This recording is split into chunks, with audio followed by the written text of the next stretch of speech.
All the views from the guests of the Smitty Woo Show are strictly opinions and are for entertainment use only. Except Smitty Woo's, which are all facts. Let's roll. You are now tuned in to the Smitty Woo Show, where friends tackle sports, current events, and entertainment. Now, welcome your host, Smitty Woo.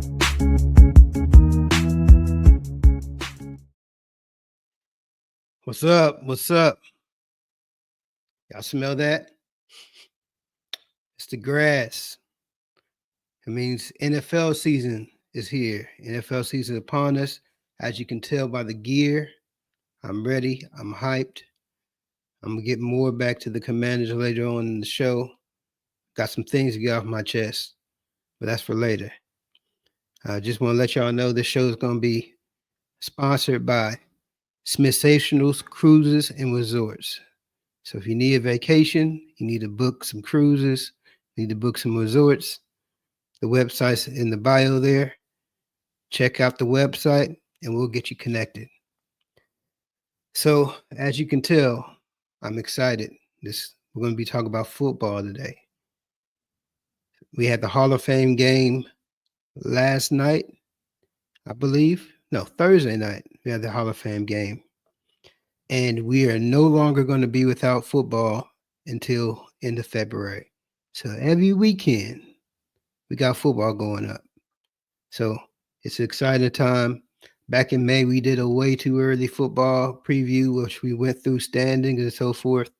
Today, we're going to get down to the nitty gritty, really talk about some things that we expect to happen during the season, some storylines we're following, all of that. So to get it started, this is the Smitty Woo and Friends show. So I got to have some friends. Got a couple people from the boot that's joining me today. Y'all seen them before on this podcast. Cousin, Mr. Orion. What's up, man? How you doing? What's going on, brother? How you feel? Not much, not much. I see you over there, fresh and so clean. What's been new? Man, just maintaining, living life. Taking the squeeze out of the orange, trying to get every drop. Huh? That is a very interesting, very interesting quote. Squeezing the orange. Got you. Squeezing the orange. Well, appreciate you coming, sitting and talking to us today. I know you got your Saints, Saints fan. So I don't know if you're gonna. I mean, this probably is not a happy season for you, but that's neither here nor there. But whatever, Don't get whatever. started early, brother. We'll get there. We'll get there. Yeah. I appreciate it. Now another player, the boot. What's up, Mike? What's going on? What's up, Marshall? You are not a stranger to this show either. You've been on a couple times, right? What's been going on? I'll be honest, I didn't know I was going to be invited back. I think I'm only back because the fans asked for me. Thank you, chat. Yeah, the fans did ask for you. I know. Kinda. So anything new's been happening since the last time he was on the pod? Anything new you got to shout out? New ventures? I see your banners change a little bit. What's going on with that? Oh, it's almost some Quantum Negus. Yeah. It's in the angel investor stage. It's something wonderful coming up. We have got to the point where we're using quantum dynamics to teleport niggas. So, Quantum Negus. I got you, Woo. Got you. Appreciate it. All right, thank you for coming on the show. Now let's really get to talking. So far, we've gone it from the draft was in February, that free agency happened in March-ish. A lot of things have happened since then. People holding out, a whole bunch of things. So, first, what's the biggest storyline that you're following for this season right now? What about you, O? What's the storyline that is most interesting to you right now? To be honest, and I'm sure my brother will share my sentiments. I'm trying to see what's happening with two. I'm trying to see what's happening with Shador, man. Cleveland Browns training camp has been very interesting. You know their quarterback room has been a mess, and it's still kind of messy. So I want to see if they're gonna give my boy his time to come. He got all the talent in the world. To me, it's obvious who the most talented quarterback is. So I want to see what happens with two. Got you. What about you, Mike? Same. Right now in the NFL, there's only really two storylines that matter. What's going to happen to two? Are they going to really railroad him, or are they holding him back because he's going to be the number one quarterback? And then the second storyline is what's going to happen with Parsons, with Michael Parsons. Is Jerry Jones going to cave in and do the right thing and sign a generational talent, keep him happy, or is he going to allow him to leave? Is Michael Parsons going to stick to his gun, stand on business, and not fold and sign with Jerry Jones? Jerry Jones do this to all the players. He calls a stir, he look bad, and then he give them what they want. And so, but Michael Parsons is like, he's tired of it. He's the first person to say, I'm tired of it, I'm not going to do it. So that's a good storyline. But two is, two been getting railroaded since when, April? So we got to see how far are they going to take it the cap route where like it's a real collusion and they really trying to do him in, or is it just trying to teach him a lesson?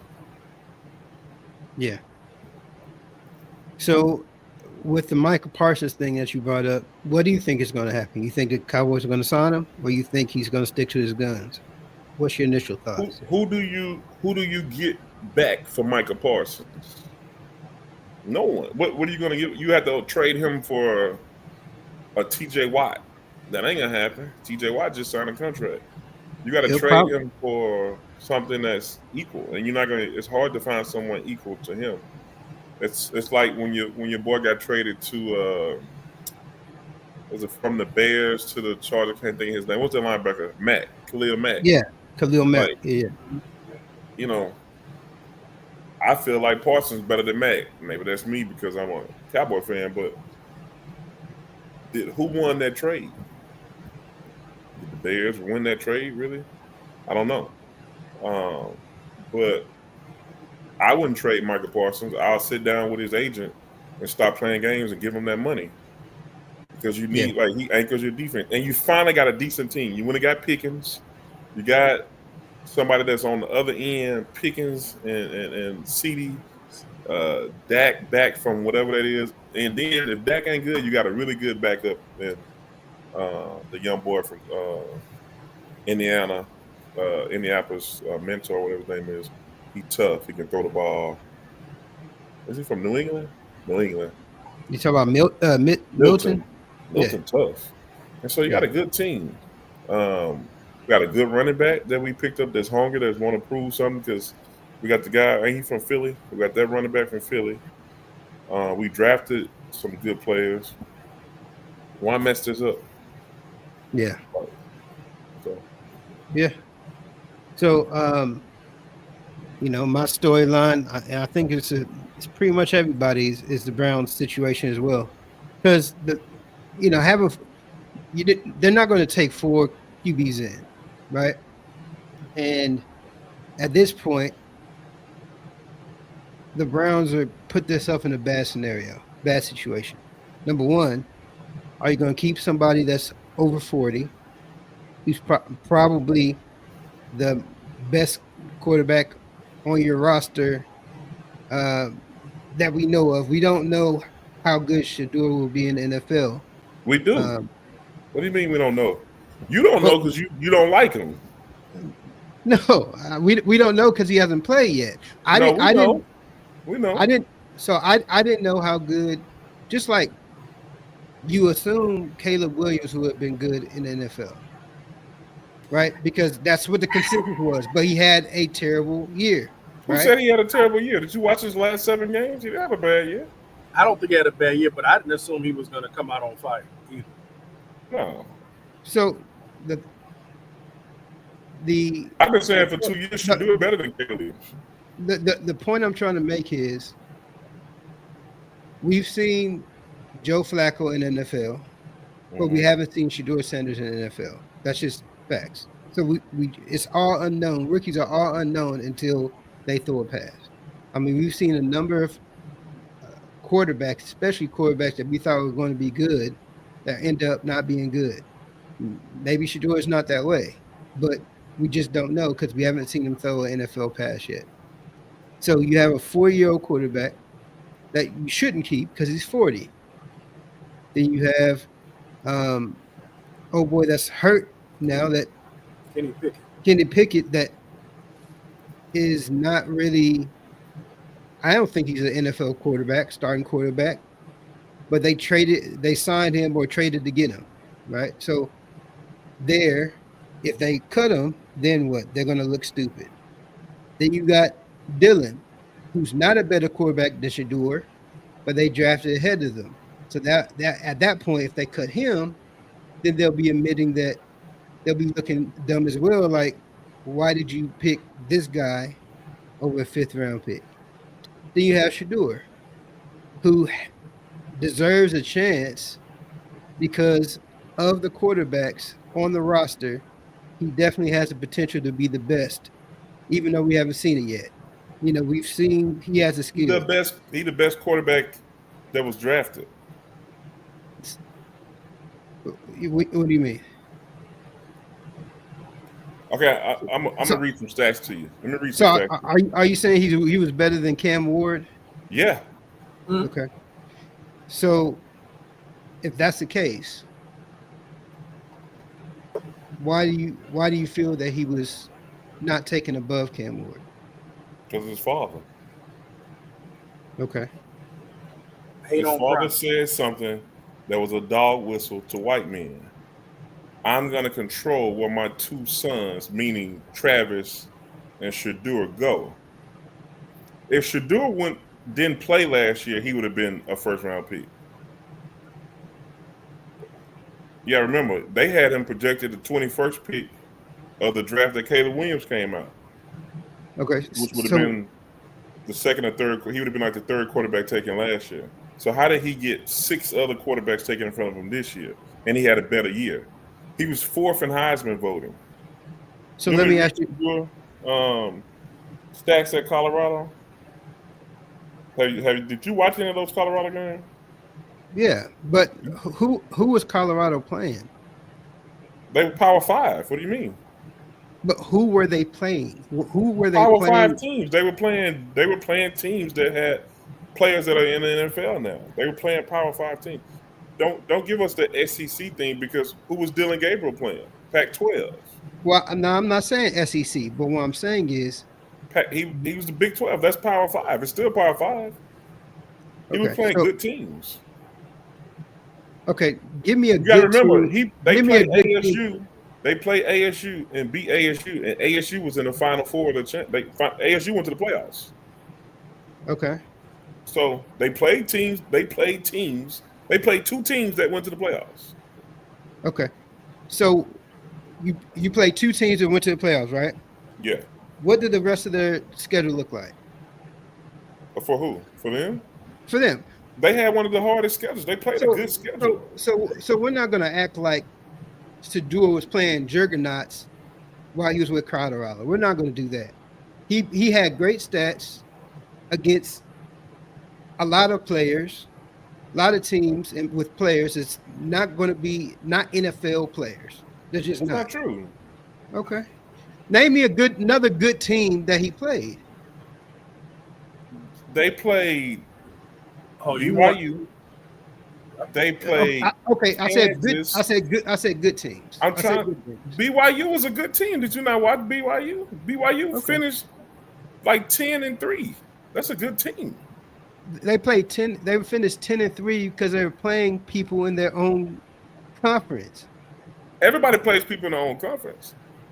Okay. So you now. Well, let me say this.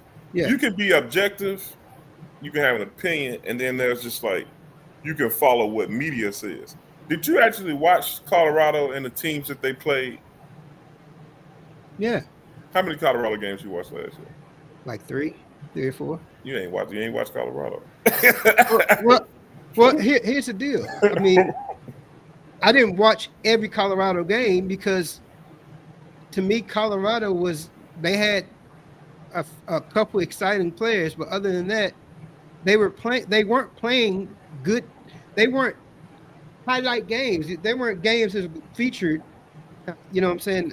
Or the game of the week. They weren't playing those opponents. So why am I going to watch Colorado versus Rice when I could be playing the good? They didn't play Rice. They didn't play Rice. Wow. I'm giving you examples of the type of. Oh, how many times did Colorado play on TV last year? I don't know. Every game.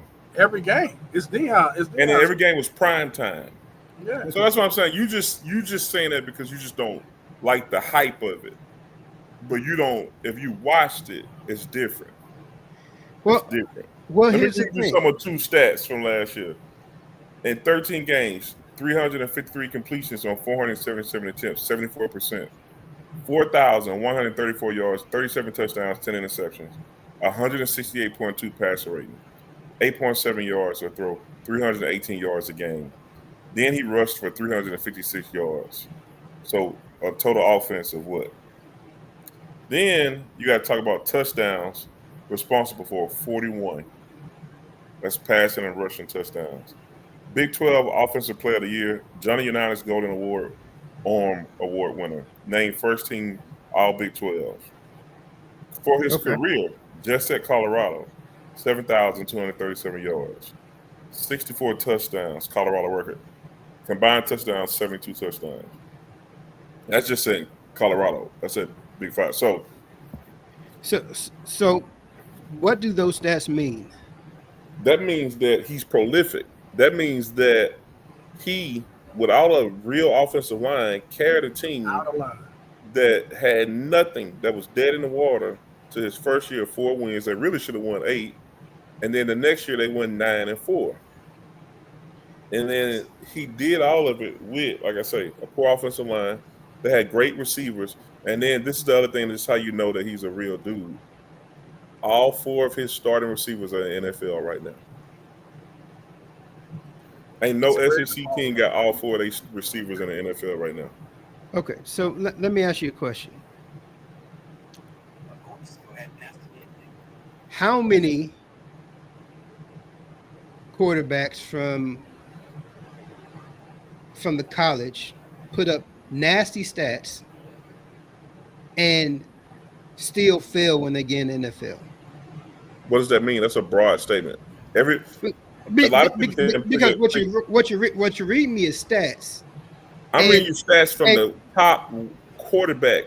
So it's a difference between quarterbacks that put up stats, because someone can put up stats at FAU, someone can put up stats at Auburn, somebody can put up stats at anyone. But this man put up stats with everything that was on his back, with that Sanders name on his back, being in primetime television every week. Friday or Saturday, he's primetime game.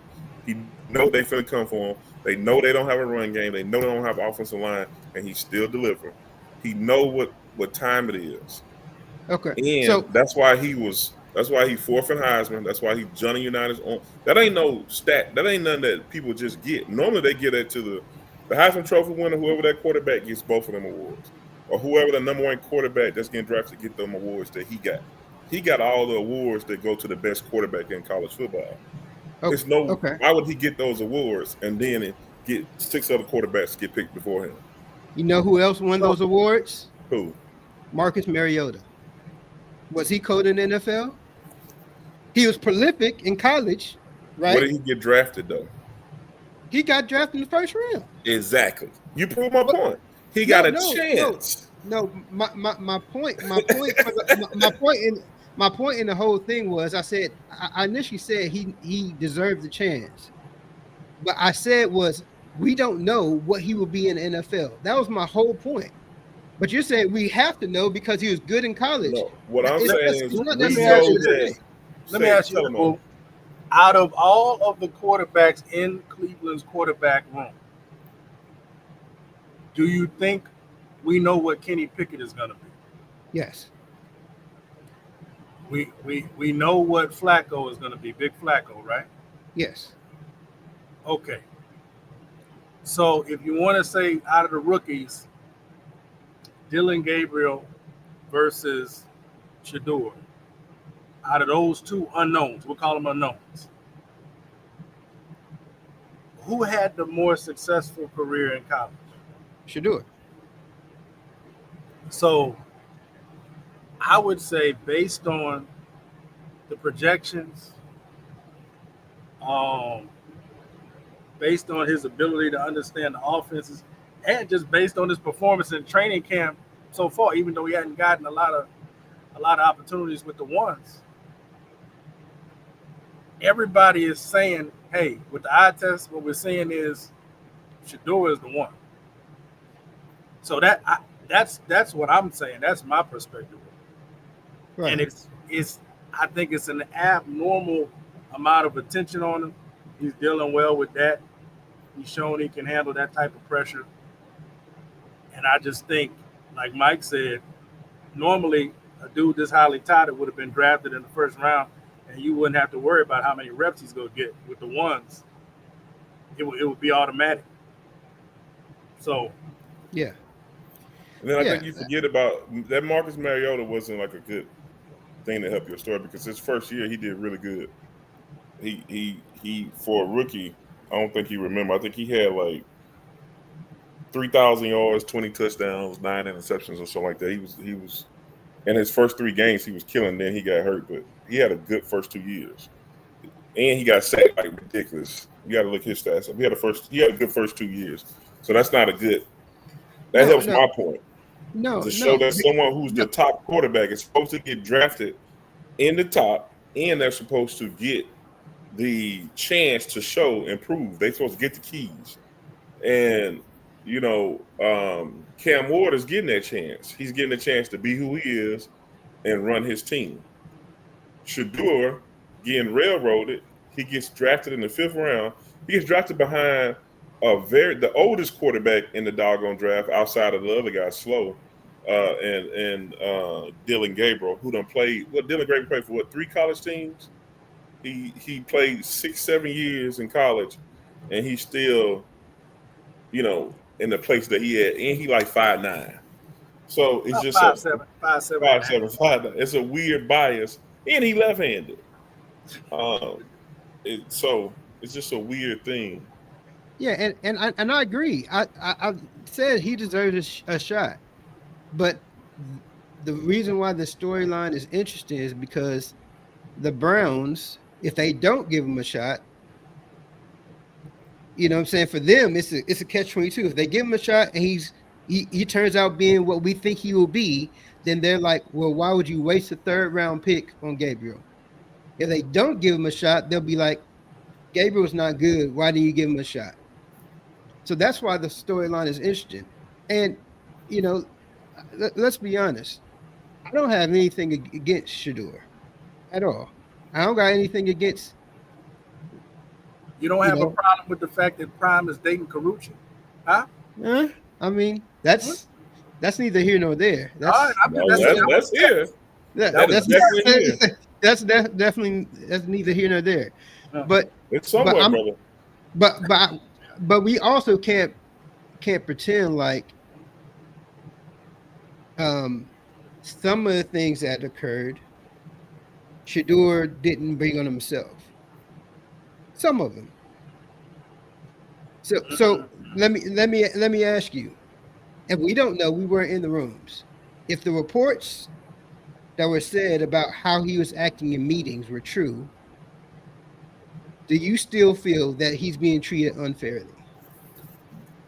He's still treated unfairly, and those reports weren't true. Stephen A. Smith came out and said that he talked to people that said that the Giants made that up.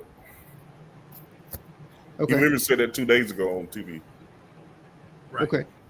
And I talked to somebody that's a scout that said that the real reason everybody was mad at Shador and Deion is because who's Shador's agent? Can you name his agent? No, He don't I have don't know one. his agent. His Yeah. daddy, his agent. So no, everyone is mad. So Dion pretty much circumvented the process of having an agent, and the agents talk to the executives and the owners and work things out. Dion was calling and setting up the meetings for him to meet with teams. When he met with the teams, he flies out and meet with the teams. That's why Dion then was saying, "That's garbage, y'all lying. I know what's going on," and they were sending in this guy that used to be Lil Wayne manager with him in all the meetings. And so, because he didn't have an agent, Dion was going to represent him as an agent, so that when he signed, he get all his money. Even Rich Paul, LeBron agent, tried to reach out and be like, "Let me be the agent," because he knew what was going to happen. He said in the podcast, he was like, "I know they was going to railroad him because he circumvented the thing." Dion thought because of his ties to the NFL that they wouldn't do my son like this. I'm Dion. Them white guys got together and was like, "Nah, you can't get on that set. You're gonna dictate where he go. You can't think you're gonna get here and not have no agent. You're gonna talk directly to us." So the owners out here in Arizona, they had the owners meeting. They got together and was like, "We ain't gonna draft him first round. Teach him a lesson." Well, Lamar Jackson don't have an agent either. And see how long it took him to get a contract. But the thing about it is his mom is his agent. Yeah, his mama not the GOAT. Right, but his mama not Deion Sanders either. Okay. And he was this close to getting an agent because how long it took him to get a contract? He was this close. They was going to trade him. I mean, it took him a while to hit his potential. Lamar Jackson didn't come out becoming Lamar Jackson. He wasn't Lamar Jackson when he first. No. He no. At the time of that contract, he had already been the MVP. Woo. What was that? At the time of his contract negotiations, he was already the MVP. Right. His MVP year was his second best year, right? No, they still had questions about it twice. Woo. He's been MVP twice. I'm talking about his first MVP. His first MVP was before his contract. So if anybody gets the NFL MVP, you're gonna not give him a big contract? No, I'm not. He did that before a contract year. So you got to give him his money. No, I'm not saying that. But the thing about it is contracts are still negotiation, whether you have an agent or not. That like Micah Parsons. Micah Parsons has an agent, right? Mm-hmm. He deserves to be the highest paid player, defensive player ever. Mm-hmm. But it's still not being worked out, right? Contracts still got to be worked out. It's not a foregone conclusion that, hey, I'm going to negotiate and the owner's going to give me exactly what I want. The owner wanted to work it out with him alone and not his agent, so he could. And Michael Parsons was like, "I don't know the ins and outs of a contract. You need to talk to my agent." That's the issue. So the issue is you're proving my point again. We're talking about Lamar Jackson, and even before Lamar Jackson, who were we talking about? We're talking about Dion and them. The reason the owners and everyone was mad is because he didn't follow protocol. This is what all this stuff is about Shedeur. Think about how many reps he's getting. If it's a quarterback competition and you don't have a clear number one, if Flacco was a clear number one, he takes all the reps pretty much. That's not the case. Right. So there's no clear number one, but they're not even the reps out for him. They set him out yesterday talking about arm soreness because he's been playing so well. 9 for 9, 2 touchdowns. 10 for 12, Gabriel was doing. And Gabriel been playing garbage. The people are dumb. We can see everything now in the internet age. So if the man killing it in practice, he coming early, staying late, the locker room loves him. When they show him mic'd up, he talking to the people. He hyping them up. He got handshakes with everybody. The fans screaming his name. The community loves him. And then he not your guy. We got to suppress that. And let me just say this too. Well, by the way, just to make sure we got the narrative straight, I got some stats on Lamar. When Lamar played his first full season, second year, led the league in touchdowns, touchdown percentage. He was topping in QBR. Like, he got out the gate pretty nasty. Okay, so let's okay, you led the league in touchdowns. But being a quarterback, what was he doing as a quarterback? I'm not talking about his rushing touchdowns. I just told you his QBR was top. Okay. But what But he was not throwing the ball a lot, correct? Not as much as he is now, but I mean, he still was 66% completion percentage when he was throwing the ball. Right. When you look at certain things, it's easy to get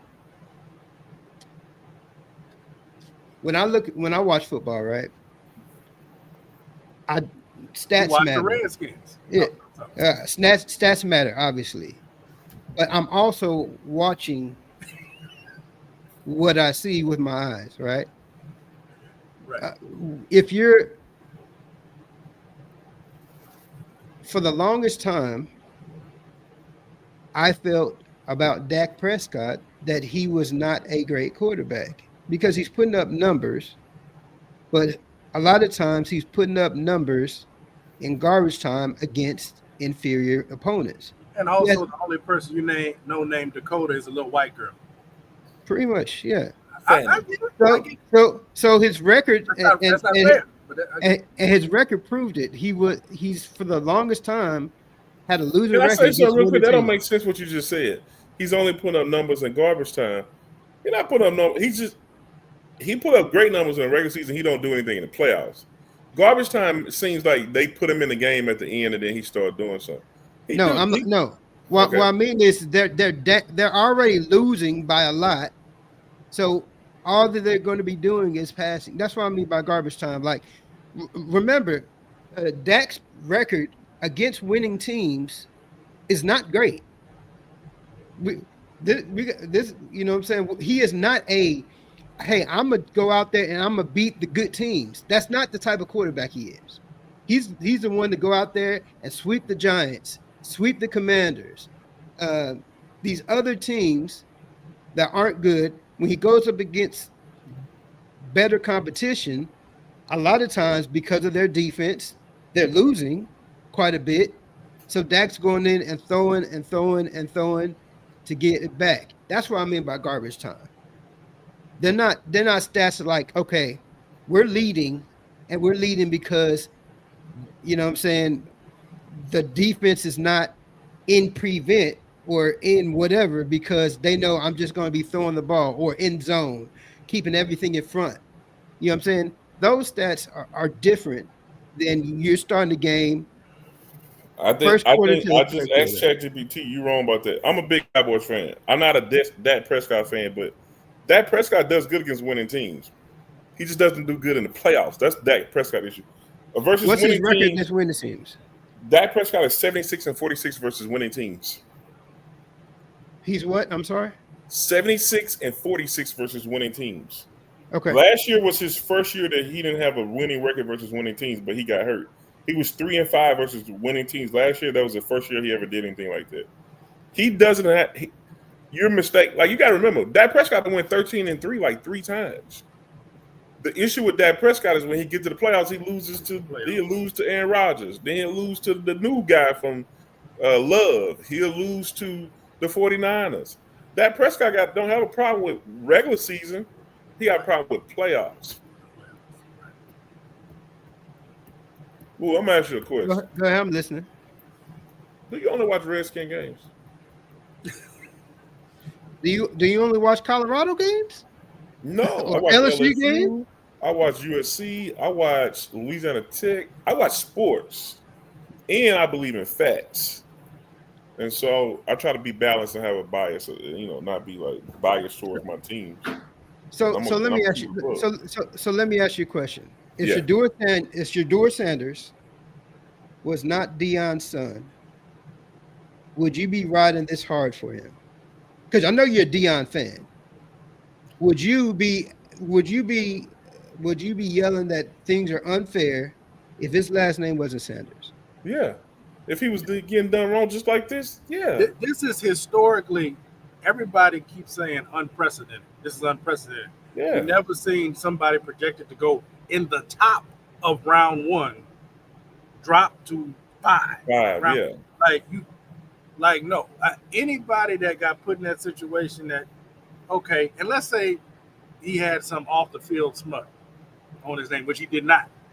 Let's say something happened where some dirt came out in the locker room. Oh, he's not a team. Or we think he might be smoking weed. Nothing came out on Shador. There was no change. He finished the season at the top of every QB statistic, in top 5 of every QB statistic you could think about, and won the Golden Arm Award.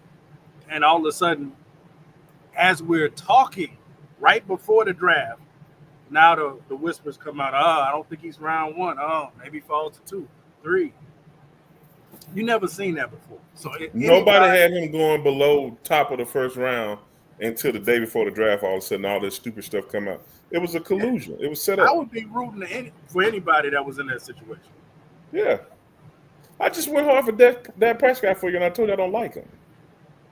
The facts, the truth is the truth. I believe all I care about is the truth. Yeah. Okay. But the thing about it is we're talking about the truth, but we don't know what the truth is.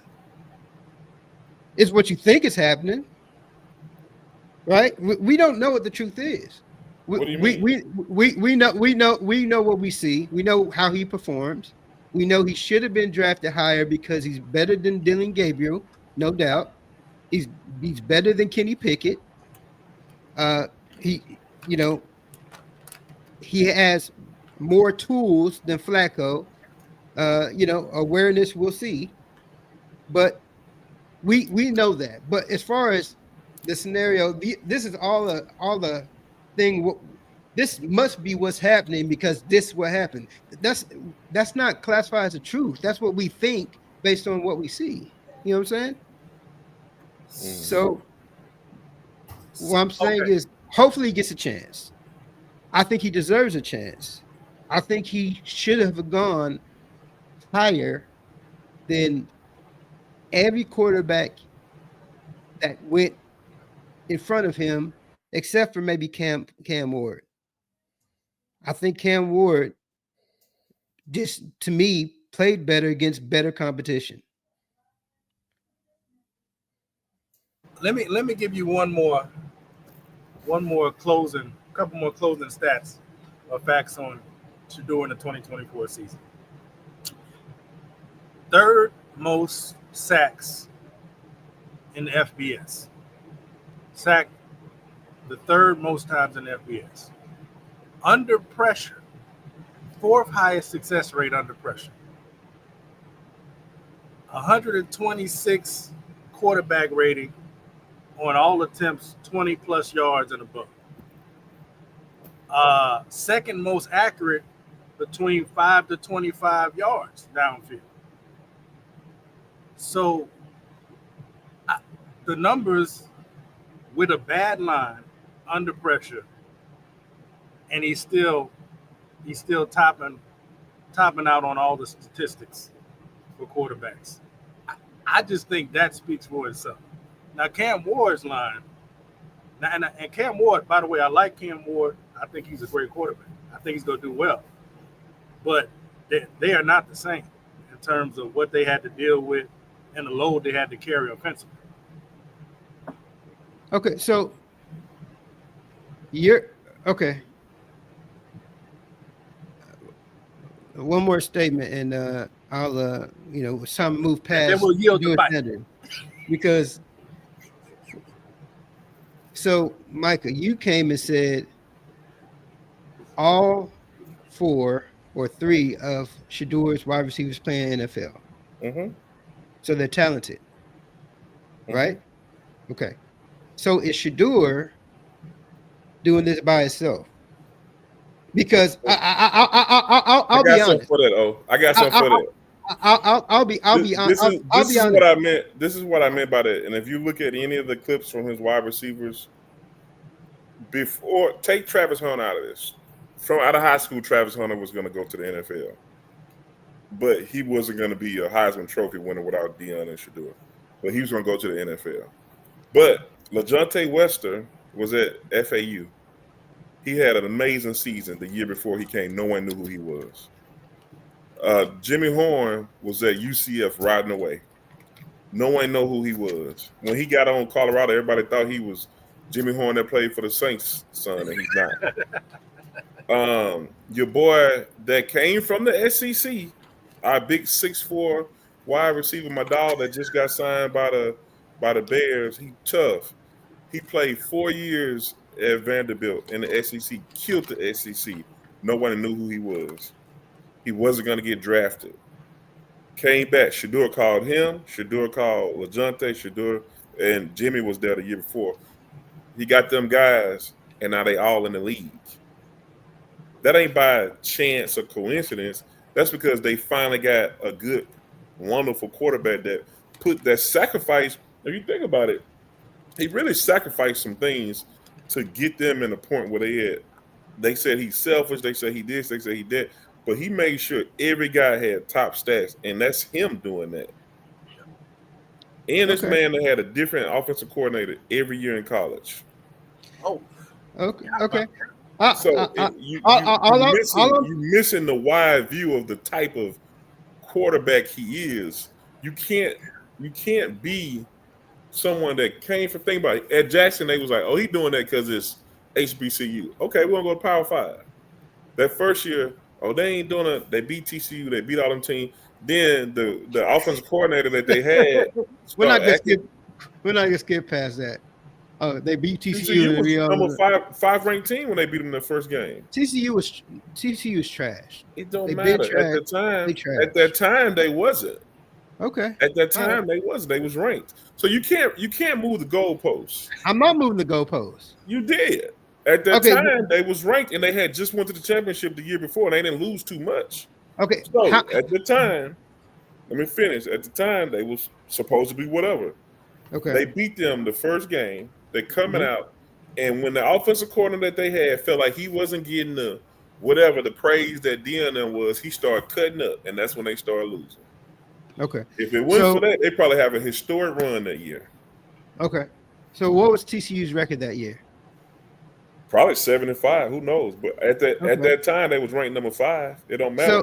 So at the first game of the season, they were ranked top 5 because they were a good team the year before, but they finished the season 7-5. So they only lost like 5 guys from the whole roster. So why would they not be good? Because maybe they were 7-5. Maybe Colorado whooped them and took their heart at the beginning of the year. Who knows? Okay. Happened to LSU. We're a big LSU. What happened to LSU last year? They lost that game. Florida State came back and beat them that year. Remember that? Oh, we were supposed to go to the championship. Got our heart taken from us. Yeah, that's it. It happens. So we spent a lot of time on Shador. Not enough. We're gonna have to name this the Shador podcast because it was a lot. We had to educate you on Shador. I see that I find out a lot about you, Woo, but I ain't gonna who your college team? I like Texas. I like Texas. So you Arch Manning guy? I like Arch, yes. I like Quinn. I like Quinn for a minute until he started, playing like trash. Where Quinn at?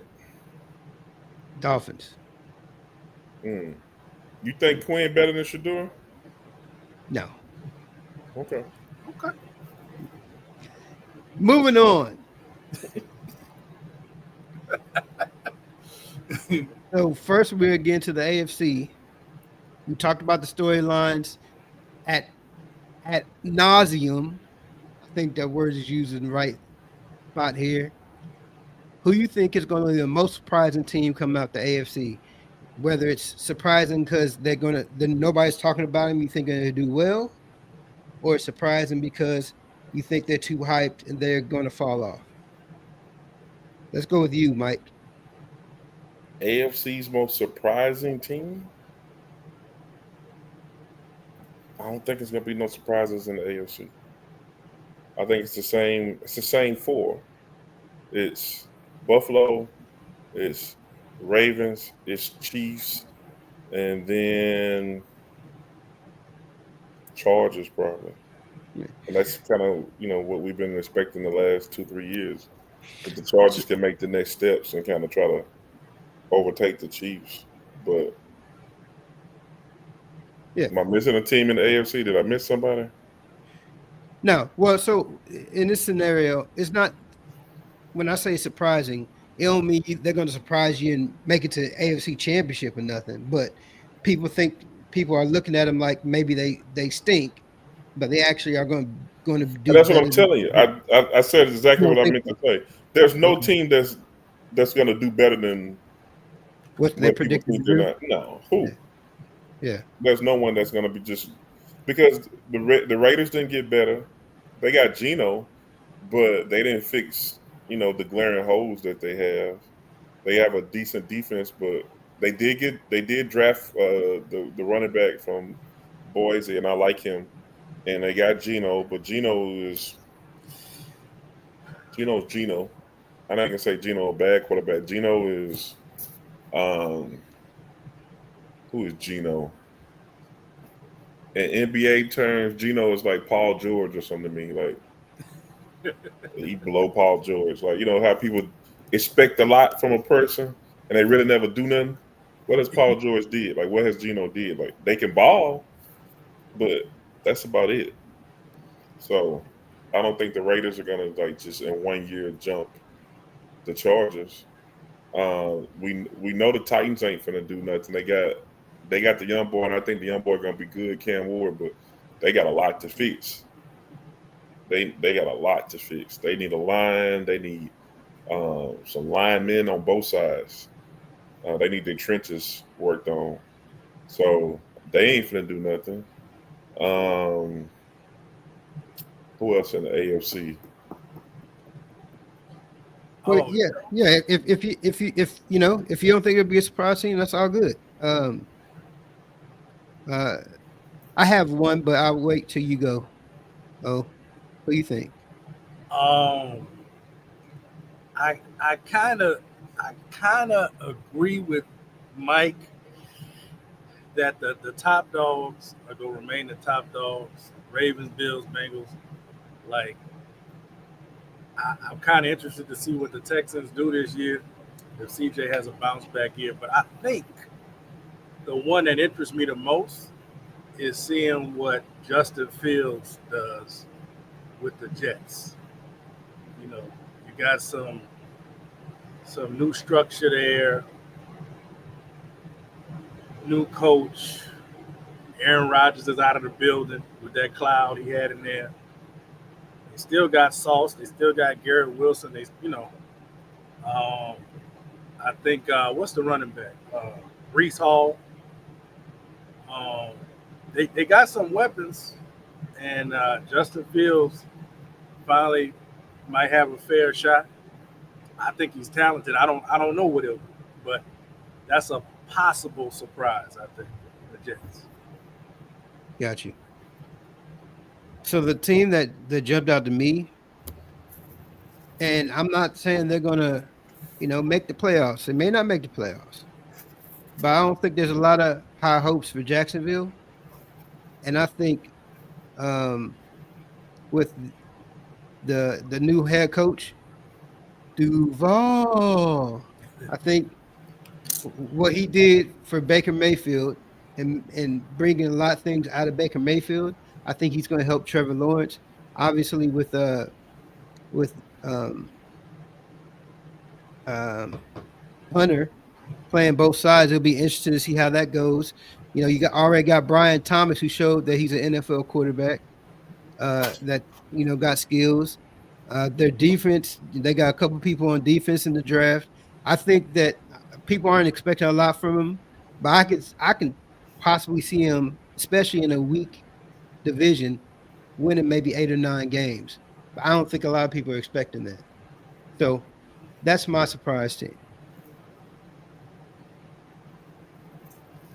I Bet. see. Man. Respect. All right. So what player? Let's move on to the next topic. What player in the AFC do you think is going to have a breakout season? Let's go with you, O. Uh, I'm gonna go with Justin. I'm gonna go back. I'm gonna go back to Justin Fields. I'm rooting for my boy. I'm hoping that that he has a breakout season, gets an opportunity, fresh opportunity, some offensive weapons, different offense that maybe caters a little bit to his strengths. I I'm gonna give Justin Fields a chance to have a breakout season. Got you. What about you, Mike? Breakout player, I think it's either going to be between the running back from uh, the Raiders, the rookie, or Travis Hunter in the AFC. I'm going to go with two rookies. So you're going with both rookies. Got you. I'm going with both rookies, yeah. Yeah. Those are both good suggestions. The person who I think showed something towards the end, but has a chance with having his partners come back. We'll see what Hollywood Brown's injury does, but Xavier Worthy, I think with Rice coming back, if Hollywood Brown's injury isn't that bad, he got, when they're not going to be dependent on him to carry the load, I think he's a matchup nightmare just for his speed. I think they're going to incorporate a lot of things. I think last year they just put too much on him because they didn't have a choice. You know what I'm saying? He was kind of forced to be, with Kelsey slowing down, he was kind of forced to be something that he wasn't ready for at the time.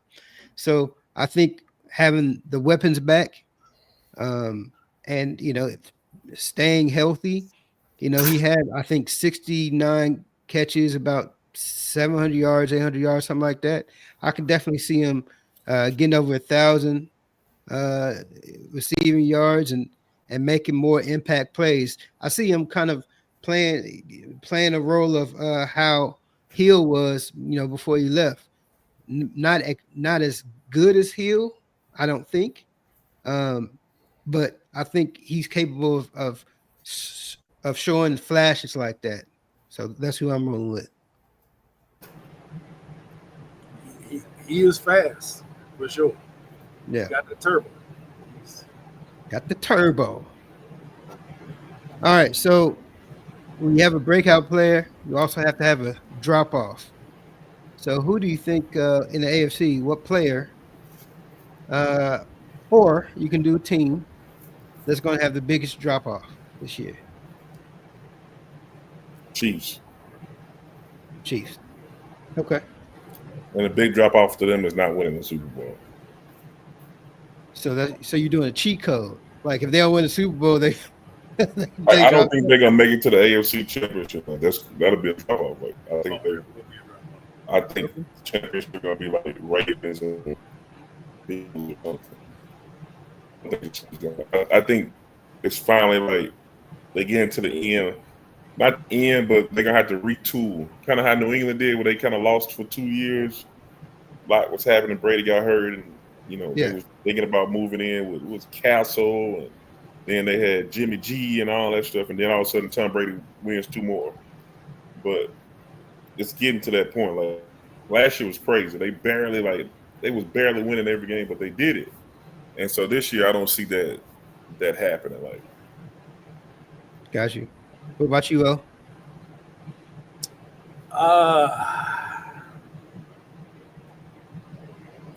Biggest drop off. I hate to do this, man, because I love Mike Tomlin. Shedeur Sanders. Oh, my bad. No. Shedeur Sanders, if he gets an opportunity, is gonna bring the Browns back to their heyday. But man, you let him in the building. Yeah. Let him in the building. Talk about A-Rod? A-Rod. Yeah.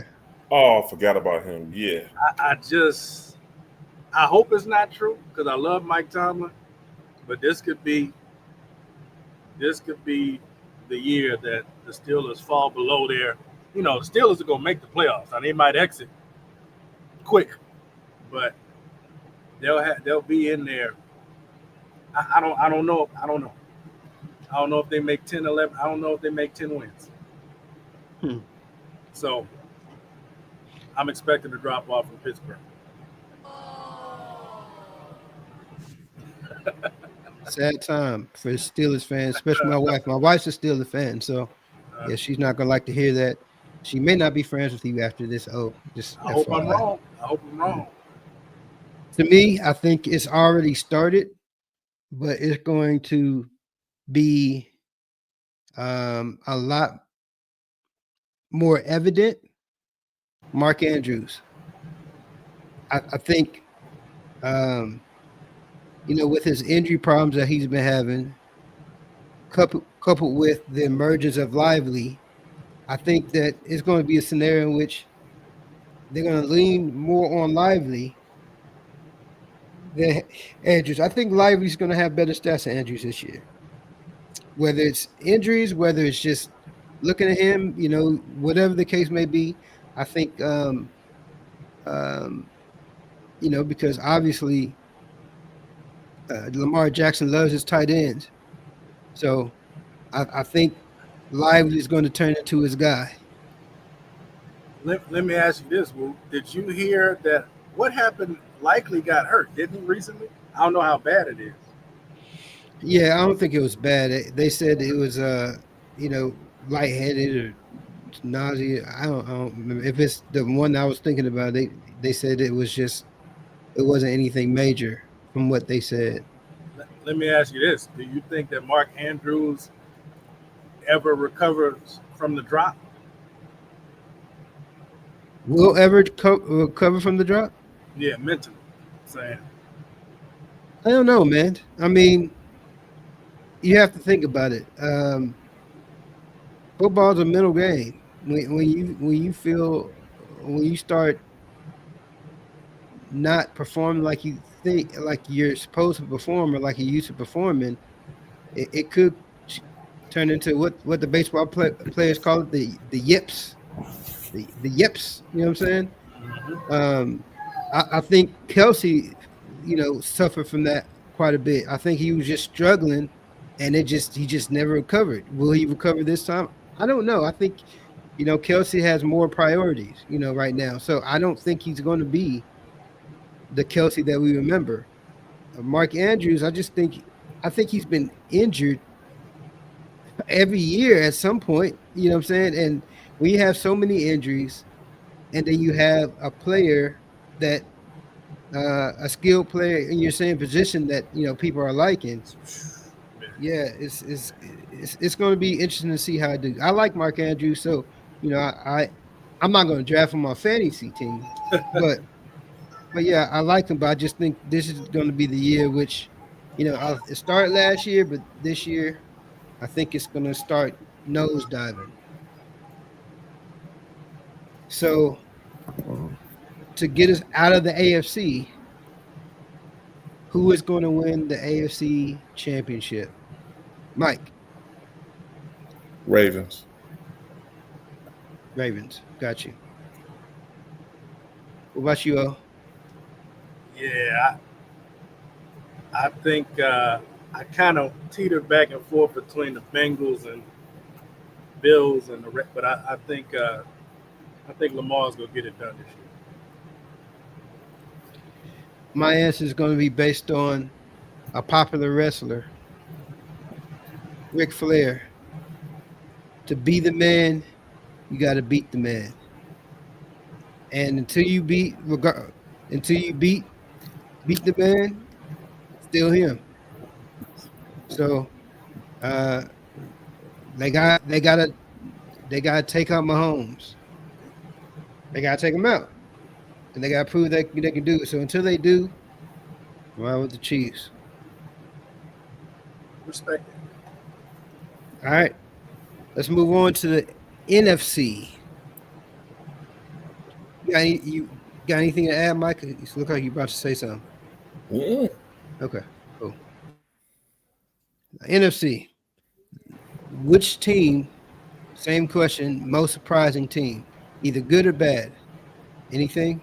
Any? Let's go with you, O. It hurts me to say, but I think I'm gonna be surprised at how bad the Saints are this year. Are you really gonna be surprised, brother? Oh, I just Have you seen that rookie quarterback in camp?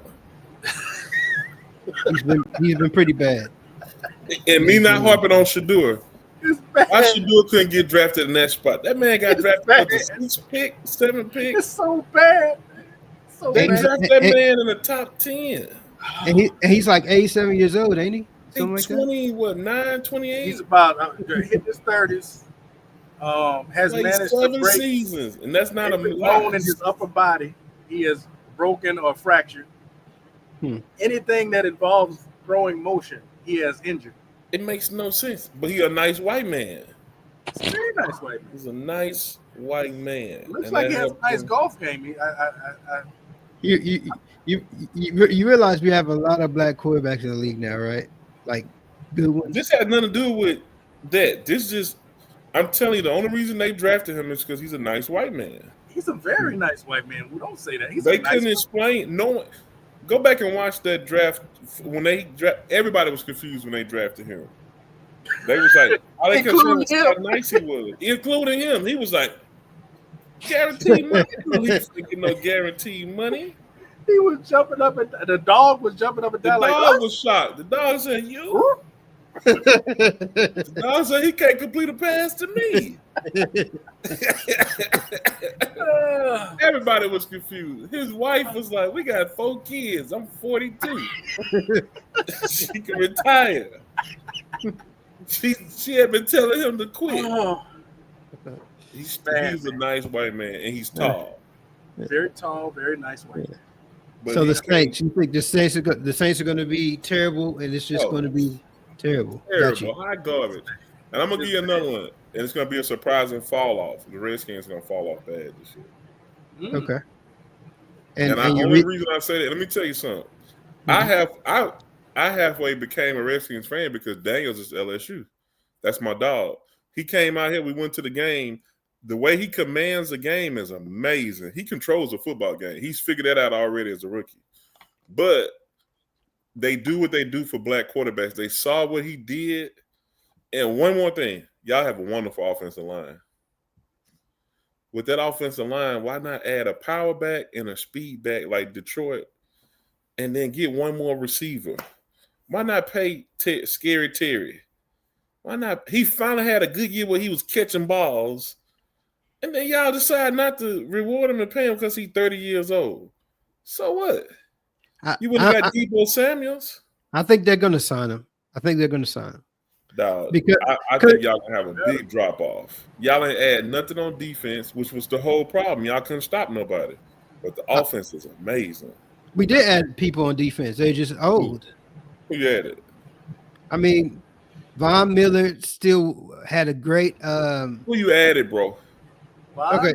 Miller is 47 years old. Me and Okay. Von Miller went to high school together. but here's the deal though. Von Miller, even though he didn't play a whole lot. When he played on third downs, he played on passing downs. And you were talking about a bunch of stats. He was still second in the league in winning rush rating. So when he was on the field, he was winning his battles. Okay. So Impressive. It's just that he was on the field like 30% of the time, but impressive. hey, 30. All we need him to do is third downs and playoffs. You know what I'm saying? Third downs and playoffs. I So think he's coming off the edge. Yeah. But y'all needed a middle linebacker and a cornerback. Well, we drafted. We signed quarterbacks and we drafted the quarterback. A lot of people say Trey Amos is going to be good. Sanders still is going to get better. So you think, okay. We'll see if Marshawn improves his hamstrings. If not, I'm coming to New Orleans myself, and I'm gonna take my third round pick back. But we'll see. Last year he was hurt, so now we're gonna see, was he just hurt last year and that's why he didn't play well, or what? So I think we have the ability. If we're worse, it's just going to be because our schedule is better. You know what I'm saying? I don't think we'll be a worse team. We may not have a 12. Last year, we didn't have a team to win 12 games. We did. We won 12 games because of Jaden Daniels. This year, I don't think Jaden Daniels will fall off. I think the team has gotten better in some point. We do need to sign Terry, so everything goes up in flames. But adding Debo Samuels as a gadget player does help because it's kind of like a long handoff. Essentially, you know what I'm saying? He can do all of that. They signed a lot of wide receivers. Now, the wide receivers they signed, do they move the needle? No. I mean, but I think they are trying to put players around him. Now, are those players going to help? We'll see. But I know what doesn't help. The schedule doesn't help.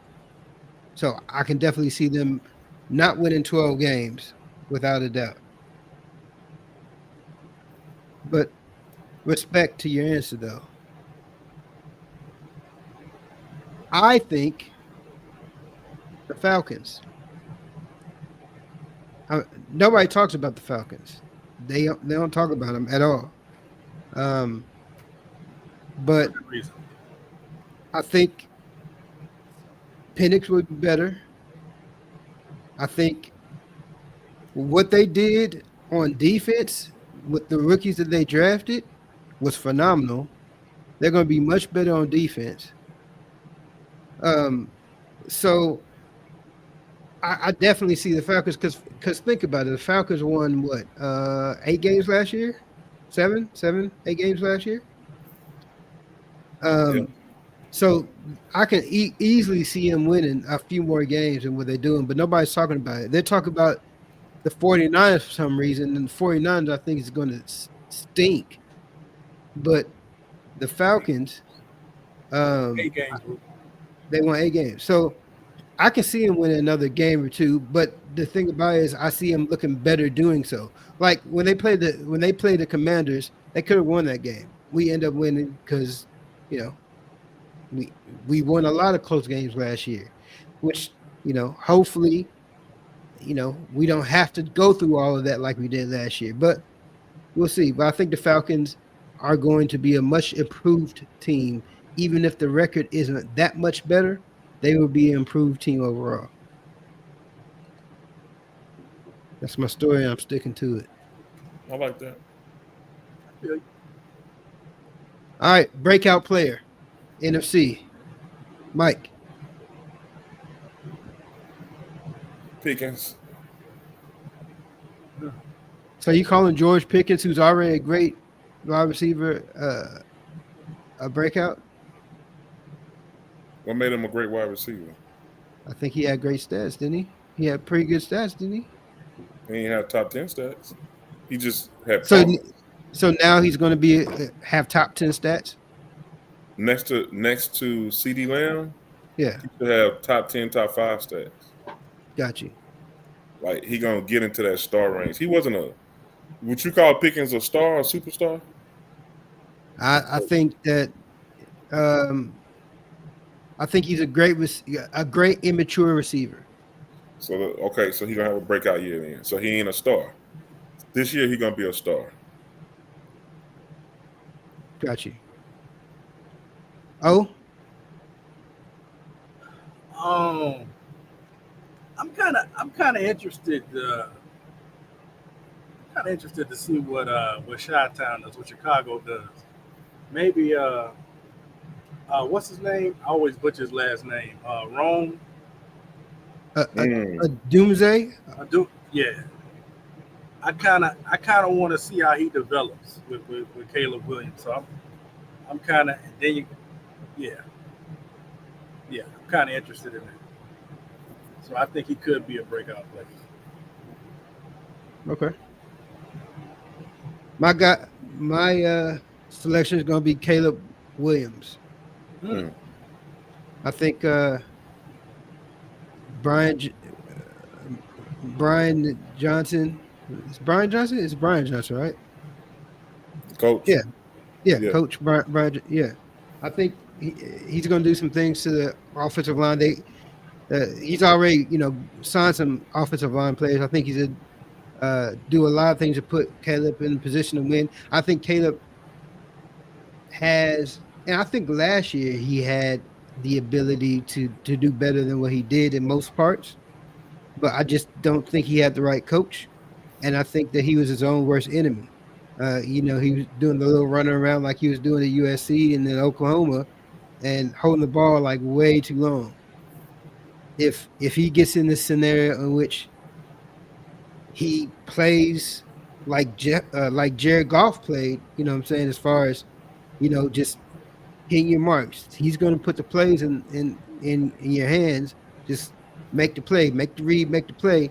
I think, he can definitely make some Bears fans happy. He still has a girly voice, but he'll have a manly game. Them nail colors, he already got them picked out for all the home games. But hey, yeah, we'll see. All right, biggest drop-off in NFC, player or team? Mike? Detroit. You think because of Brian Johnson? Yeah. I think he was their whole identity. He gave them identity. Yeah, so. All right. Oh. Man, Detroit. I was thinking the same thing. I don't expect them to return the form. Yeah, I think I agree with what you guys saying. I think losing both him and Aaron Glenn, because with all the injuries that they had on defense, even though they finally gave it up at the end, they were picking guys off the streets and just putting them in places. They was, what I'm saying, so losing both coordinators. It's hard when you lose both coordinators that gave you a lot of identity. Because, I think everybody knows Dan Campbell is a walk-around coach. He's a CEO. You know what I'm saying? He's the crier. He's the, I love you guys. I love you guys. But is he an X's and O's guys? No, he hired X's and O's guys, which is sometimes what you do. You know what I'm saying? So if he has the same guys, he has the same type of guys in there, maybe they'll stay afloat. But I think their personality kind of preceded them. But the person who I actually had as my drop off is Devontae Adams. Wow, he dropped out last year. Yeah, it's going to be more. He has to understand now that Matt Stafford has a best friend, and his name is Puka. And all the balls that he normally gets, that he thought he needs to get, he's not going to be getting them because, Stafford is Puka or bust. You know what I'm saying? That's why Cooper was like, I need to get up out of here. This ain't going to work. I think Devontae Adams is going to have a pretty pedestrian year. And when I say pedestrian, I see him maybe getting 60 catches, 700 yards. And for him, that's pedestrian. Listen, Wolf, one or two things is going to happen with Puka. Puka might have a breakout season because of how his old lady is doing him, or he might drop off severely because of how his old lady is doing him. Yeah. In a 50-50 chance. Yeah, 50-50. Toss up with him. Toss up. Plus Matt Stafford, I heard he got a bad back, so it may not even be Stafford throwing him the ball. Cite your source. You cite yours, Mr. Sadur. Came in and wore a three-piece suit, and he was the ideal citizen of the world. I can cite my source. Sadur himself said he didn't have no headphones on. And I said I never sinned before in my life. So I guess it's legitimate. Forget my past. I'm saying it never happened. You were a sailor. True. Oh, true. You were a seaman. Yeah, let's come on, dude. Let's don't be like your cousin. Your cousin is a jerk. Don't be him. All right. So now, who's coming out the NFC? Mike, go ahead and say Cowboys. I know you want to. No. It's a tough one. I've been going back and forth on this.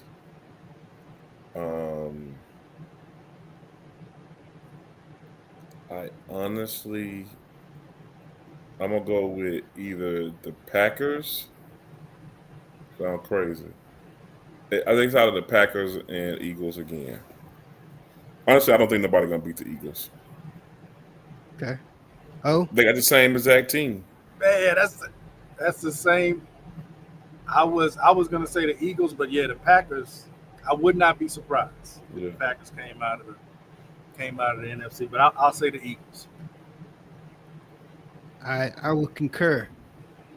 Eagles. You're not gonna say the Redskins? No. What? No. I'm a very objective, regardless of what you think about me, sir. The Smitty Woo Show is built on objectivity across the board. Just as much as Skip Bayless has built his career off objectivity. That's oh right. My goodness gracious. Skip Bayless. So this is what we're doing. I invite you to my show, and you just slap me in my face with baby. That's why you forgot last time. You did. That's why I ain't been back in 2 years. That's what we're doing. Okay, got you. Chat invited me back. Got you. For you, bro. So, real quick. So, we spoke about who's come out the AFC and the NFC. So, who you got ultimately winning the Super Bowl? Oh, because you said the Eagles, and then you said who you had the Ravens, right? So, Eagles against the Ravens, who wins? Lamar. Action Jackson. Okay. It's time. Mike? Baltimore 34, Eagles 31. Okay. It's gonna be a duel between the two running backs. Really, the 4 running backs.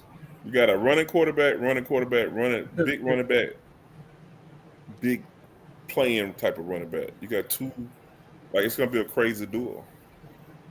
They're the same team. Crazy. That'd be a crazy Super Bowl. They're the same team. One just coached better. Yeah. I'm gonna say the Chiefs. Man, just because I think last year was a big wake up call for them, and I think they're out for blood this year. That's what I think. They're gonna turn teams to the color of their uniforms. I don't get it. They're gonna turn teams to the color of their uniforms. Brown orange. So I did actually.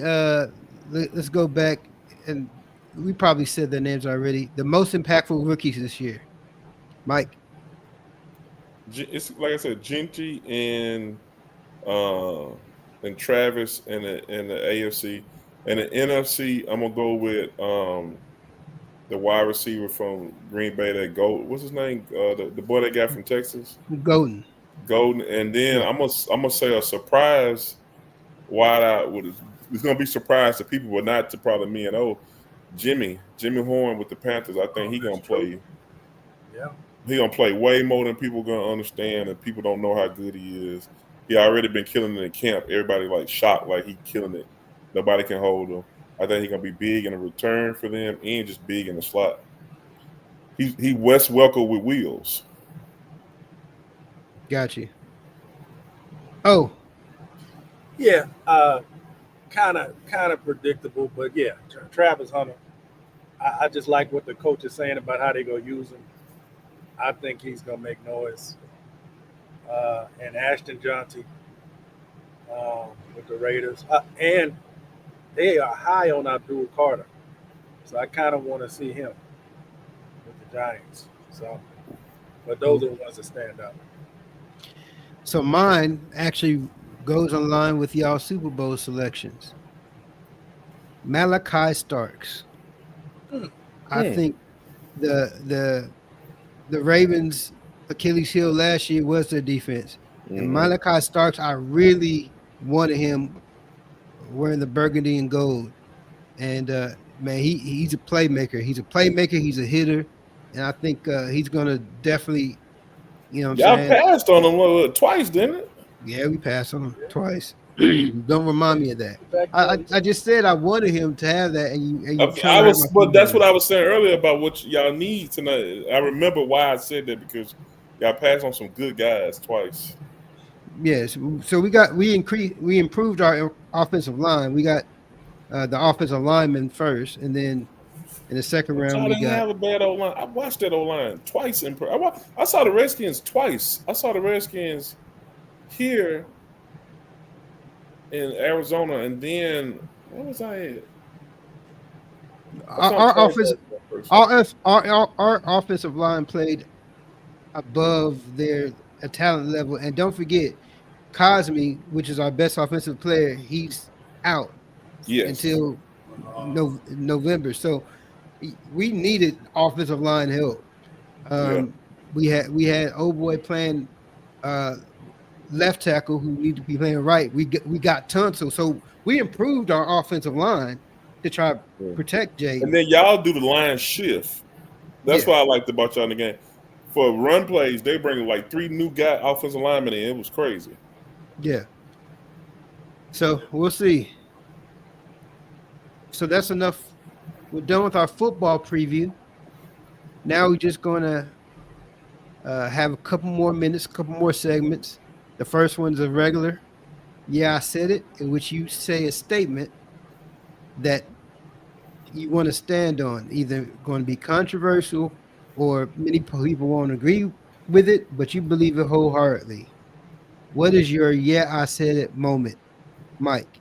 And don't get me kicked off the air, please. I can't get canceled yet. This is only episode 16. What sponsorship? Who's sponsoring this? Smith-sational Cruises and Resorts is sponsoring this. I said it.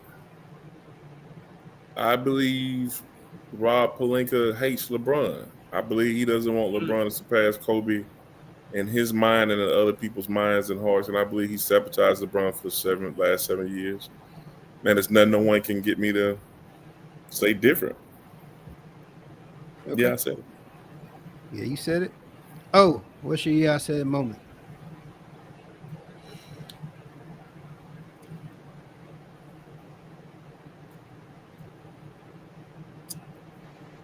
I had a "yeah, I said it" on Shador, but I feel like you said it. I said enough about Shador. So I don't want to say this. Yeah, I said it, but I'm gonna say it. Yeah, I said it. Tyler Shaw, the quarterback for the New Orleans Saints. If he gets in the game, I don't know that he will play a total of 20 minutes before being injured. Yes. I thought you were gonna say he's gonna die. I think he's gonna die. I mean, I think he's gonna be the first NFL player in modern times to die during the game. Just die. Just die. He's just gonna die. He's gonna get hit in the chest. Yeah, and just he dead. All the structural integrity, all of everything out. So what you're saying is you don't think he's gonna win Rookie of the Year? That's what you're telling me. No. Matter of fact, he might turn to dust. Like, you remember on Marvel on the Avengers where they just Thanos. He might not. I'm gonna be honest with you. He might not play after the first preseason game because y'all got Rattler. Rattler way better than him. Yeah, Spencer Rattler. And Rattler sucked. And Rattler's not good. That's correct. So, yeah. Huh? That is correct. This is a sad story. My "yeah, I said it." This pains me to say it, but when BET came out, it was exciting. It was important. We got a chance to see R&B and hip hop that wasn't on the mainstream, wasn't on MTV. It showed a lot of different things that were good and uplifting, and we had something to go to. But now BET is trash.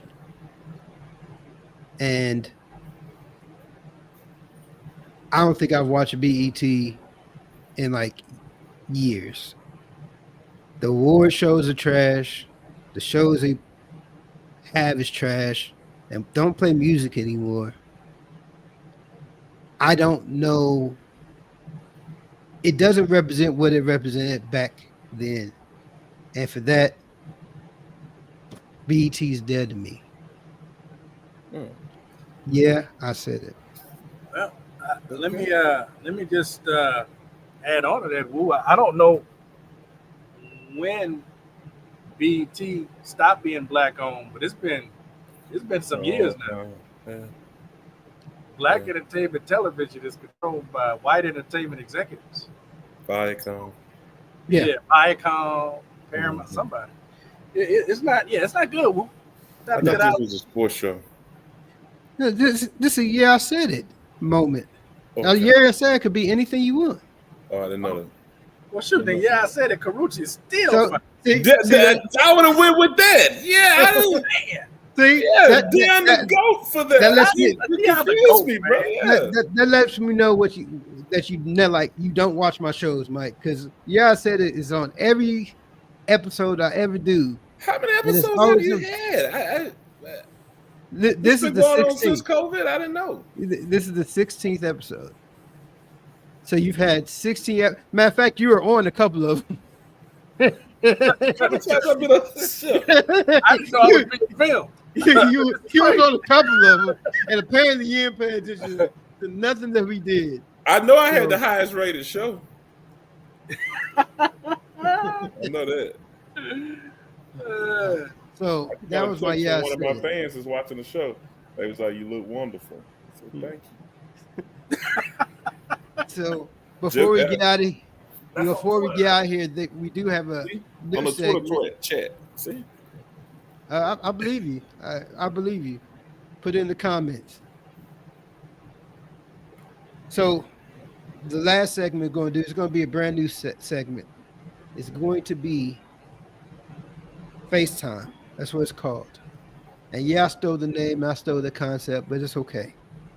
Because they can't sue me because I don't got nothing.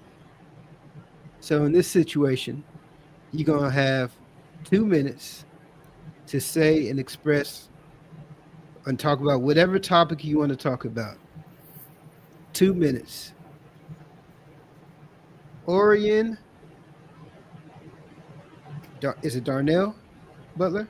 Is that your government name? That's It's not Darnell. It's not Darnell. Although, with the new beard restrictions being lifted, some have called me Bearded Darnell, but that is not mine. I don't think a man should call another man by his middle name. That's true. That's true. Where we from, that's disrespect. Yeah, we from a different So I don't know. Louisiana thing. You wouldn't know, Smitty. Yeah. My brother. So, your 2 minutes start when you start speaking. And let me know. All right, start my time. Go ahead. I'm on? Yeah, you're on. Recording? You're live. You're live. Man, let me tell you something, man. Getting back to Prime, man. Just a legend in 2 games, really in so many games. There was controversy recently when Prime, a man of God, I may add. Man of God. God-fearing man. Mm-hmm. One of God's favorite people. Was trying to maintain his privacy, do his job as a coach, do what needed to be done for his team, for his family. Uplift the youth. Uplift the youth. Mm-hmm. and it was revealed that our brother was suffering from bladder cancer. Mm. But more than that, it was God got him revealed tough, though. that God got him. God got him.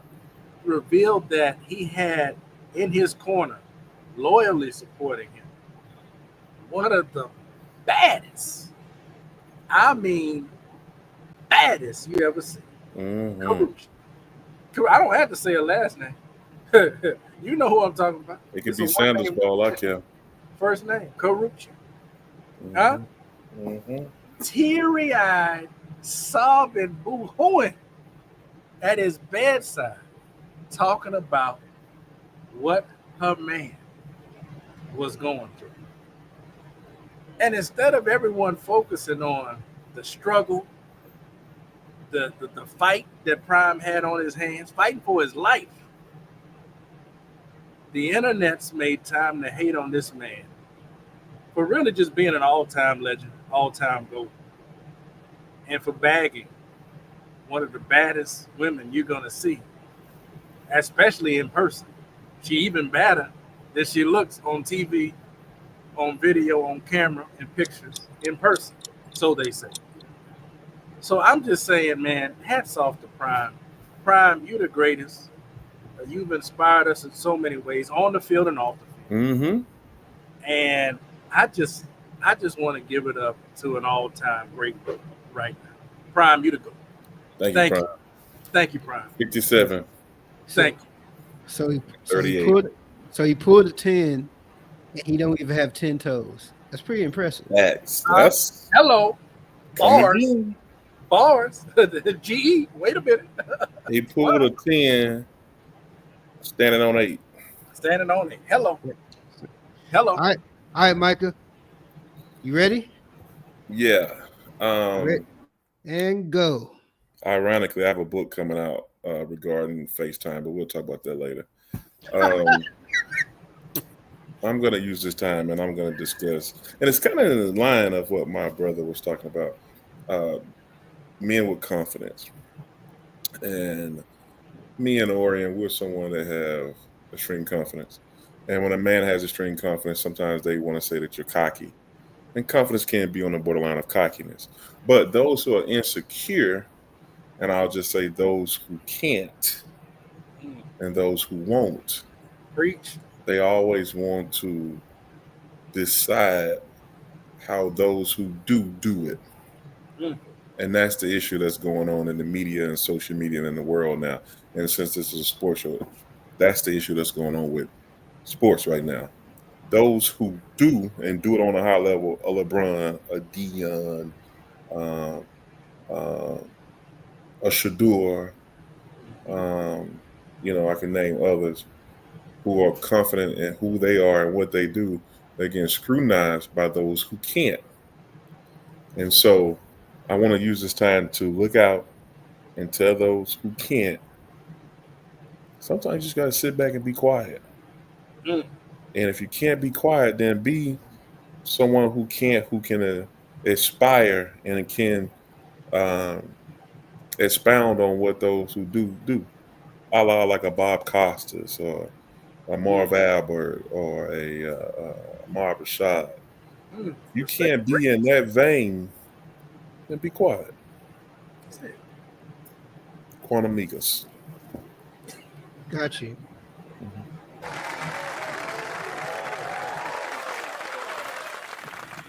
There's a couple of your fans that just cheered for you. Oh, they texting me right now. Couple in your DM. Hmm.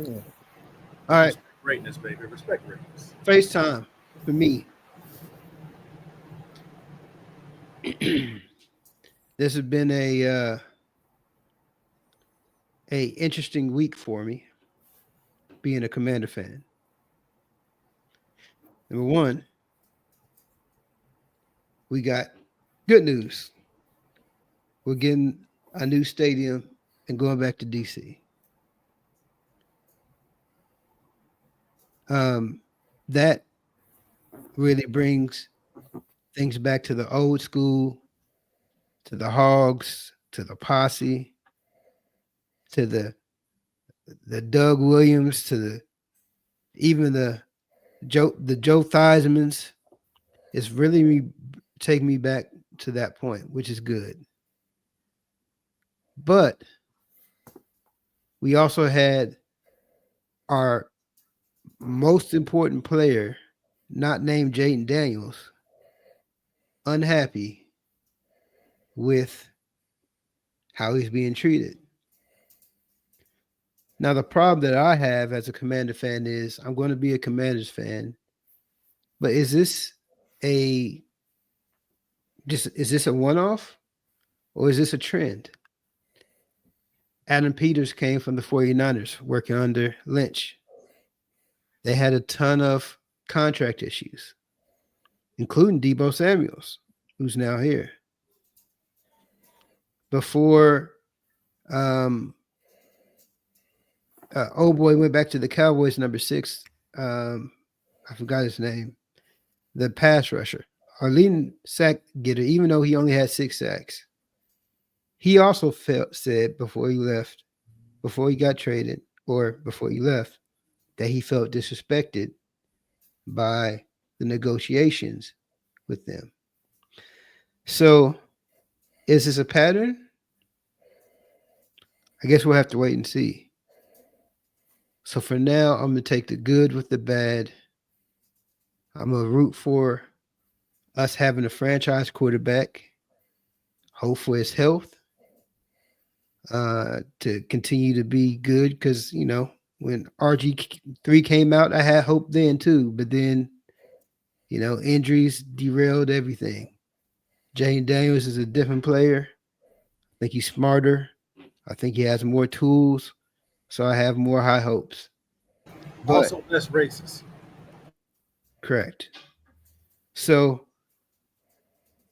happy days for Commander fans, but we got to sign Scary Terry tomorrow. All right, guys. That's the end of the show today. We thank all you guys for coming out. Thank the listeners for listening. All of Micah's fans that called me day and night to get him back on the show, even though he doesn't watch my show when he's not on it. Go looking at chat. I don't watch none that I'm not on. All right. You watch Colorado and you haven't played one down. Aha. Chat. Aha. Aha. I just not bringing the sound effects out of the Who got sound effects now? All right. So before we head out real quick, you got anything you want to plug or anything you want to say before we close out? Let's start with you, O. Anything you got going on? Anything people should be looking on the lookout for? Lil Cousin's album. We got a couple of projects we're in talks with, you know, the other members of the group. You know, they're carrying a heavy load right now, a lot of responsibilities, but we're trying to get them to make time to get in the studio. We do have some new production, some new producers that might be involved. So yeah, it is possible that long-awaited project may come to fruition, but we don't have any firm release dates yet. We're going to wait and see on that. I also want to take this time to plug my brother's beautiful foundation, Quantum Negus. Quantum Negus is just a revolutionary concept and organization. And what they're doing for niggas all over the world is tremendous. And I just want to throw my full support behind that and encourage everyone to get behind my brother and support that cause and support that in any way possible. Man, I appreciate that, bro. And all the niggas in the world appreciate that. All right. Mike, you got anything you want to plug besides the niggas movement? Man, really, you know, I don't know who's gonna hear it if I plug it, like a tree in the forest. But I'll say it anyway. We just here, man. We just happy to be here, and I'm gonna plug all the real ones. The disrespect The disrespect for my show is real, but it's okay though. I still love you. You still No, I'm on here, so people heard about it. All right, guys. We appreciate You jump at the top. I think you're gonna jump Joe Budden this week. You're gonna jump Nightcap this week. Now, after that, I don't know what's gonna happen. I already jumped $1 million worth of game. I jumped that. Yeah. You passed Gillian Wallow up. You sure did. Yeah, Yeah. definitely. All right, Chad, I'm out of here, Chad. I gotta go see my kids. Yeah. All right, man. See y'all. Peace.